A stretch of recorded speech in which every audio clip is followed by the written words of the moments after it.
नमस्कार, TV 9 digital में आपका स्वागत है और मैं हूं कार्तिकेय शर्मा। आज सियासत की बात में चर्चा करेंगे शी जिनपिंग और व्लादिमीर पुतिन की बैठक के बारे में। यूक्रेन के कारण पूरी दुनिया में तनाव है। रूस को समझाने की कोशिश की जा रही है कि वो सेना को बैरक्स में वापस भेज दे। भारत चीन सीमा और ताइवान सीमा के पास तनाव है, लेकिन चीन फिर भी ताइवान की डिफेंस आइडेंटिफिकेशन जोन में अपने लड़ाकू विमान बार बार भेज देता है। लेकिन महत्वपूर्ण बात यह है कि दोनों के सर्वोच्च नेता किसी की भी बात सुनने को तैयार नहीं, लेकिन दोनों के रिश्ते अव्वल दर्जे के हैं। दोनों ने एक बीजिंग में बैठक की, शी जिनपिंग और पुतिन मिले। दोनों ने बैठक में यूनाइटेड फ्रंट पेश किया। चीन और रूस ने संदेश दिया कि वो एक दूसरे के साथ हैं। चीन ने यूक्रेन के मामले में रूस का समर्थन करते हुए कहा कि पश्चिम यूरोप और अमेरिका के कारण अंतर्राष्ट्रीय तनाव बढ़ रहा है।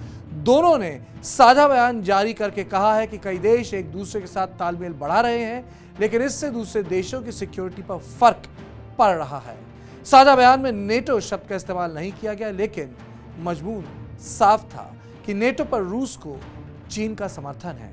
यानी चीन भी नेटो के पूर्वी यूरोप में बढ़ने के खिलाफ है। दोनों ने ऑकस के खिलाफ भी अपनी बात रखी। ऑकस अमेरिका, यूके और ऑस्ट्रेलिया का मिलिट्री अलायंस है। इस अलायंस को चीन के एशिया में बढ़ते हस्तक्षेप के कारण बनाया गया है। समझौते के जरिए अमेरिका ऑस्ट्रेलिया को न्यूक्लियर सबमरीन्स बनाकर देगा।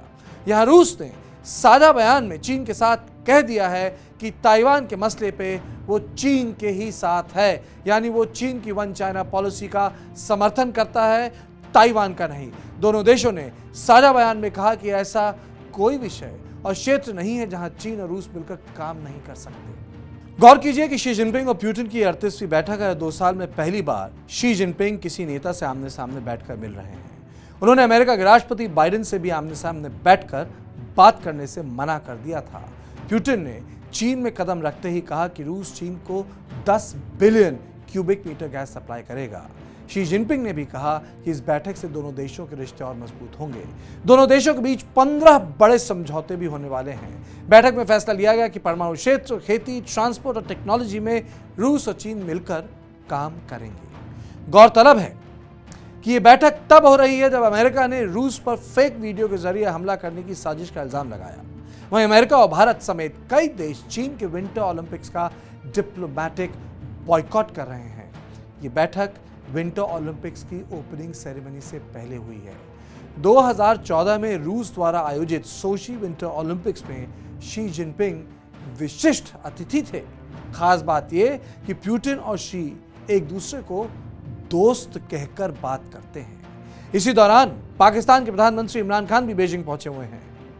वो भी विंटर ओलंपिक्स में शिरकत करेंगे। यानी चीन, रूस और पाकिस्तान बीजिंग में एक यूनाइटेड फ्रंट पेश कर रहा है। जानकार कहते हैं कि इस बैठक से चीन दुनिया को संदेश दे रहा है कि अगर रूस पर कड़े आर्थिक प्रतिबंध लगाए जाते हैं तो वो खुलकर रूस की मदद करेगा। चीन की एजेंसी शिन्हुआ ने साफ साफ लिखा है कि इस बैठक से बहुत साफ होता है कि अंतर्राष्ट्रीय मुद्दों पर चीन और रूस का तालमेल बढ़ा है। शिन्हुआ को हम बाकायदा ये कह सकते हैं कि चीन का मुखपत्र है। विंटर ओलंपिक्स के दौरान शी जिनपिंग 20 राष्ट्राध्यक्षों से मुलाकात करेंगे और अपनी ताकत का एहसास अमेरिका को करवाएंगे। खास बात यह है कि अमेरिका के करीबी सऊदी अरेबिया के क्राउन प्रिंस मोहम्मद बिन सलमान भी विंटर ओलंपिक्स में शिरकत करेंगे। यानी बीजिंग पहुंच गए हैं। यहां भारत के लिए चुनौती है। भारत आजादी के बाद कभी भी किसी मिलिट्री अलायंस का हिस्सा नहीं रहा। बीजिंग में शी, पुतिन और खान की तिकड़ी मिल रही है। भारत को कई कड़े फैसले लेने होंगे, जैसा उसने विंटर ओलंपिक्स के डिप्लोमैटिक बॉयकॉट पर लिया है। तो सियासत की बात में बस इतना ही। देश और दुनिया की बाकी खबरों के लिए देखते रहें टीवी 9 डिजिटल।